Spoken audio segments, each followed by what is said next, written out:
Juste avant que la vidéo ne commence, je voulais m'excuser pour le fait qu'il me manque d'être à l'aise durant la vidéo et que ça viendra avec le temps, mais voilà.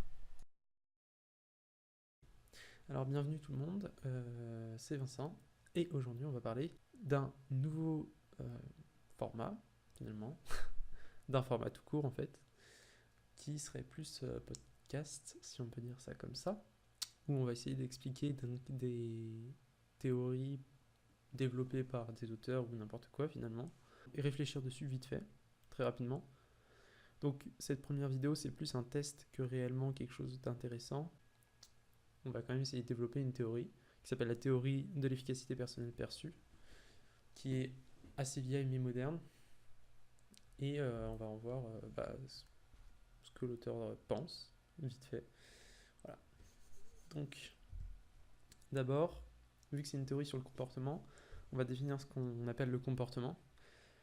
Première chose importante, c'est que toutes les définitions que je donne, par exemple, n'ont pas d'intérêt, qu'elles soient vraies, fausses, c'est pas grave, vu que la réflexion qu'on a sera sur cette base de définition. Ok.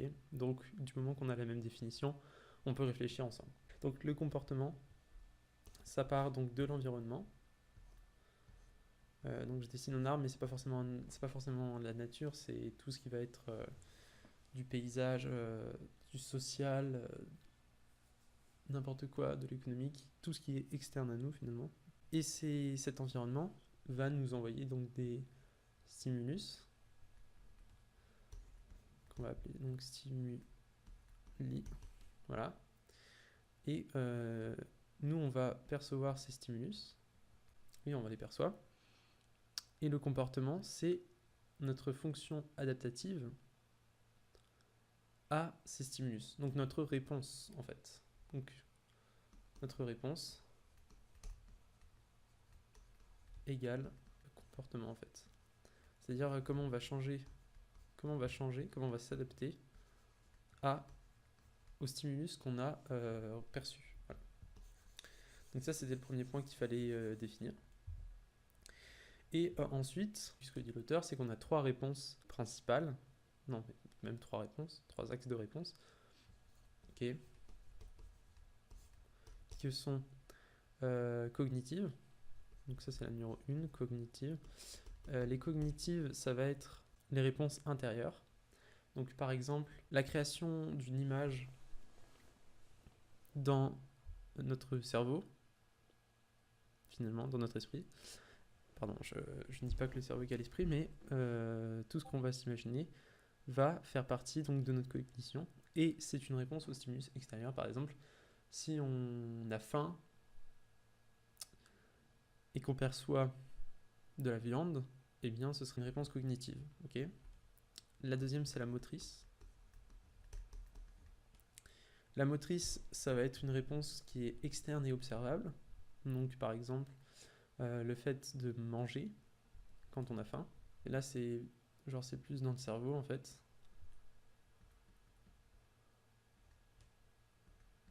Ça, c'est le cerveau. Très mal fait, mais voilà.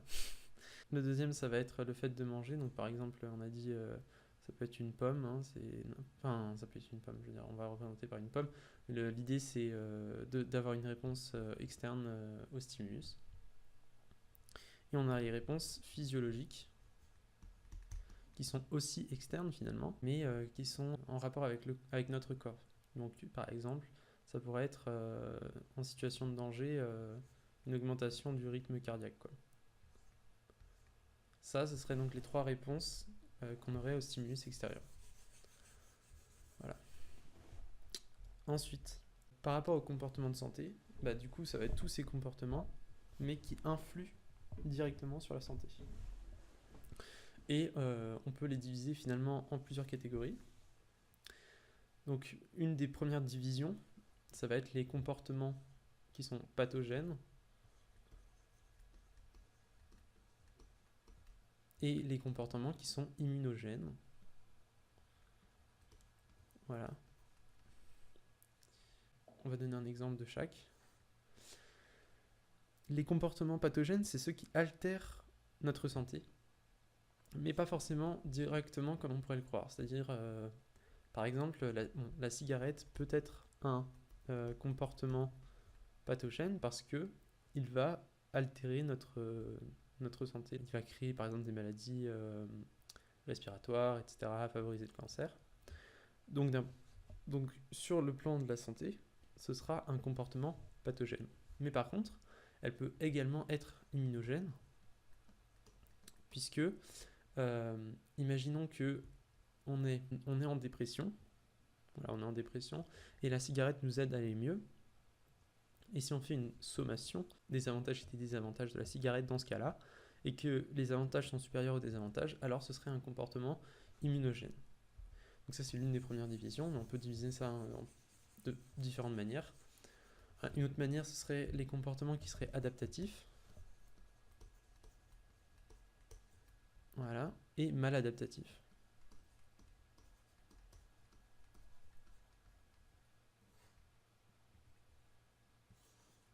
Donc les comportements adaptatifs, c'est par exemple fumer pour rentrer dans un groupe social. Je veux dire, si tout le monde fume et qu'on a envie de rentrer dans un groupe, eh bien fumer peut être une manière de rentrer dans le groupe. Donc ça va être un comportement adaptatif.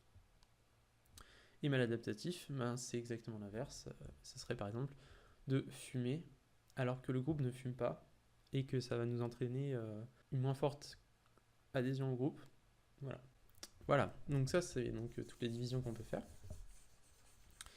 Ensuite, qu'est-ce qu'on a ?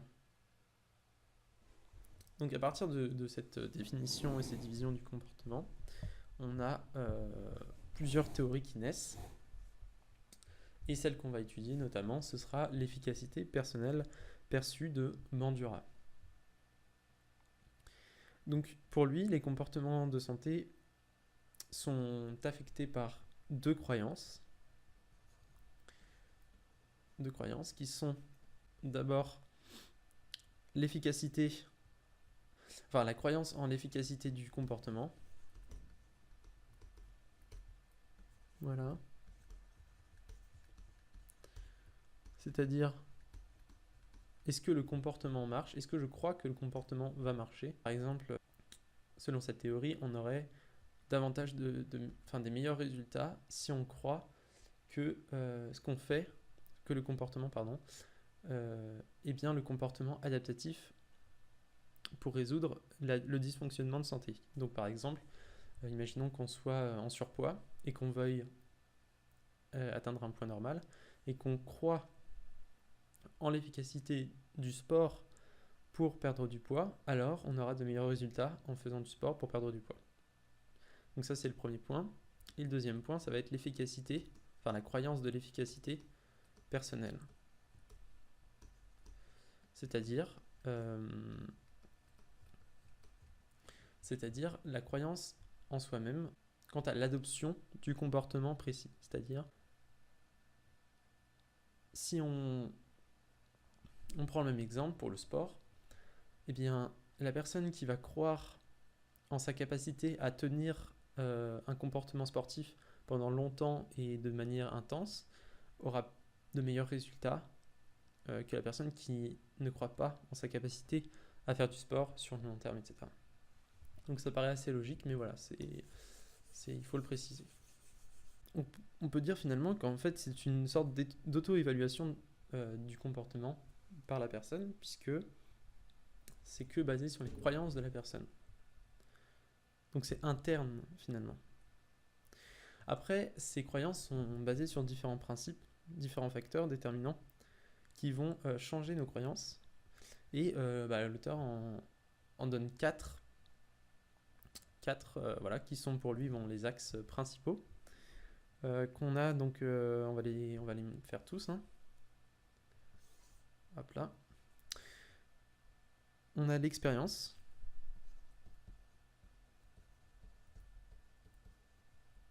Alors pour donner un exemple de l'expérience, ça va être les résultats répétés d'un comportement. Imaginons que on veuille perdre du poids parce qu'on a fait du sport. Non, pardon, je dis n'importe quoi. Qu'on veuille perdre du poids, donc on adopte le comportement de sport. Eh bien, si, imaginons, on ait déjà eu ce problème de surpoids et qu'en faisant du sport, on a une perte de poids,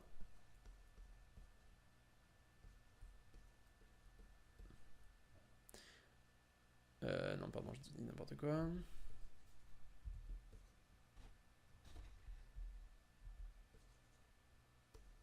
Par exemple, eh bien, on va avoir tendance à augmenter nos croyances, en fait, dans ces comportements, puisque le résultat, par observation, voilà.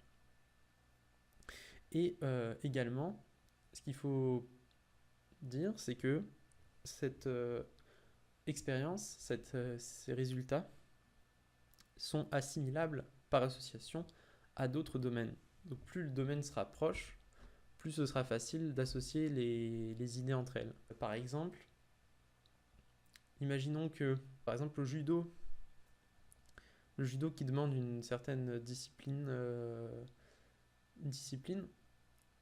eh bien, si on arrive à avoir cette discipline au judo, et que ça améliore notre comportement d'avoir cette discipline, par association, on pourrait se dire que si on a une bonne discipline dans sa diète, on pourrait avoir de beaux résultats, et donc on augmente notre croyance en notre efficacité personnelle à adopter le comportement. Voilà. Ensuite, le truc qu'il faut préciser, c'est que effectivement, les domaines sont plus ou moins proches, mais c'est trop simple de dire qu'il n'y a que les domaines proches par assimilation qui vont aider à augmenter les croyances. C'est plus comme une sorte de continuum en fait. C'est-à-dire que chaque expérience que tu vis, eh bien, va te donner une amélioration de ton instinct par rapport aux choses finalement, et que cet instinct, c'est lui qui va augmenter ta croyance ou non en fait. Effectivement, il peut y avoir des assimilations, des associations très simples, très évidentes, que tu peux faire entre, par exemple, la discipline et le fait de réussir sa diète. Donc ça, c'est un exemple. Mais des choses qui n'ont rien à voir peuvent s'influencer, même si de façon très mineure, par intégration en fait. La deuxième, c'est la comparaison aux autres et la transmission. C'est-à-dire tout ce que va nous apporter finalement nos liens sociaux.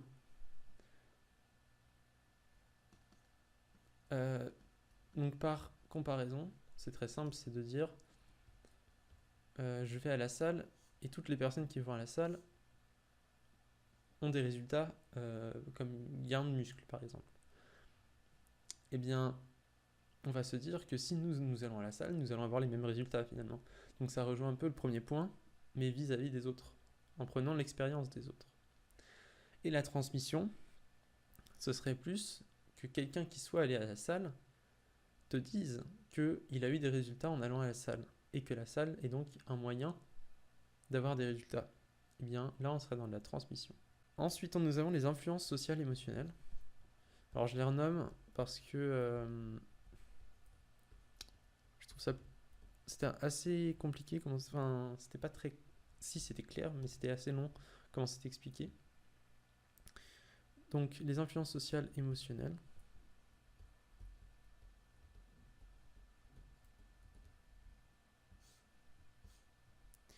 Les influences sociales et émotionnelles, c'est par exemple le soutien de la famille. Ça va être vraiment par le social, toutes les émotions qui sont transmises. Donc, que la famille te dise que tu peux le faire forcément, ça va augmenter ta croyance personnelle en l'adoption de ton comportement. Voilà. Et il y a plein d'autres exemples comme ça, hein. Ça peut être, mais ça peut être directement par tes profs, par n'importe qui finalement.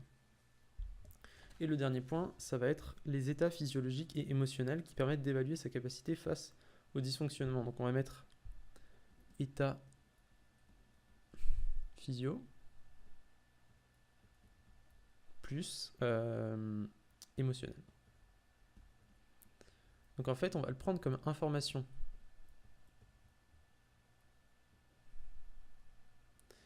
C'est-à-dire, imaginons que le sport donc te donne du bonheur. Eh bien, ça va augmenter ta croyance en la capacité d'adopter un comportement finalement.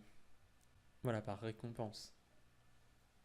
Et donc ces 4 points sont les axes principaux qui nous permettent d'augmenter nos croyances en l'adoption d'un comportement et en la croyance en ce comportement. Voilà. Donc, le truc qu'il faut souligner quand même avec cette argumentation, c'est qu'elle est très simpliste et catégorisante et qu'elle souligne en effet des évidences finalement. Après, c'est important de souligner certaines évidences, mais je pense qu'il faut bien garder à l'esprit que les choses ne sont pas des catégories et qu'elles sont fluides à la base, que ce sont des sortes de continuums. Donc si on les catégorise, c'est pour un aspect pratique et non par, par volonté de constater les choses telles qu'elles sont réellement. Donc cette théorie a un aspect pratique évident qui est applicable par généralisation, mais au cas par cas, évidemment, il faut relativiser les choses au maximum en fait. Donc par exemple, je voyais un argument, c'était une série d'échecs, puis un succès, ça va entraîner un énorme réconfort par relativité à la série d'échecs qu'on a eu avant. Ça c'est indéniable. Donc effectivement, il faut relativiser énormément et pas seulement rentrer les choses dans des cases. Donc après, on peut dire que on fait des sommations du bonheur des séries d'échecs et du succès qui arrive pour voir donc la sommation. Il faut prendre aussi le temps. Donc c'est très compliqué. Donc cette théorie est assez applicable finalement pour des cas globaux. Voilà. Bon, ce qu'il faut retenir finalement, c'est que les études ont tendance à montrer que la croyance en l'efficacité personnelle perçue augmente la persévérance, puisque une étude par exemple montrait que en donnant un objectif à des personnes, donc par exemple on prend donc 2 groupes, un groupe témoin et un groupe de test quoi. On leur fait soulever 40 kilos. Ce groupe aussi. Sauf que au groupe là, on leur dit qu'ils ont soulevé soit 50 kilos, par exemple. Et à ce groupe là, on leur dit bien que c'était 40 kilos. Puis on leur demande de soulever 60. Et eux, on leur demande de soulever 60. Eh bien, le groupe auquel on aura augmenté ici la croyance en leur capacité à résoudre un dysfonctionnement, eh bien, vont avoir de meilleurs résultats que le groupe témoin. Donc, ça montre bien que cette théorie marche dans une certaine globalité. Voilà, donc c'est ce qu'il faut retenir. Et aussi, en description, j'aurais mis une conférence TEDx sur l'autocommunication non verbale. Donc, comment notre communication non verbale peut même avoir un effet sur nous-mêmes, avec par exemple les pauses qu'on prend. C'est-à-dire, si on prend une pause de domination, imaginons, c'est c'est un exemple. Eh bien, si on prend une pause de domination, ce qui va se passer, c'est que notre taux de testostérone, par exemple, va augmenter. Et ce taux de testostérone qui augmente peut expliquer très bien, finalement, des gains supérieurs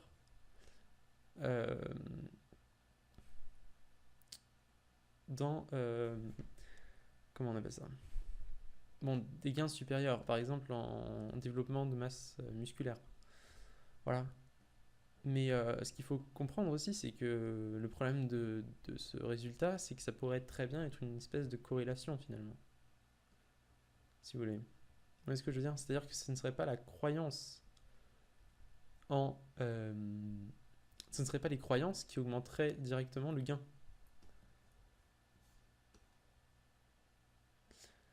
Ça pourrait être la testostérone qui augmente la croyance, mais qui augmente aussi le gain, par exemple. Donc ce qu'il faut retenir, c'est que ça marche, mais à prendre avec des pincettes. Voilà. Donc ce sera tout pour moi. et à la prochaine.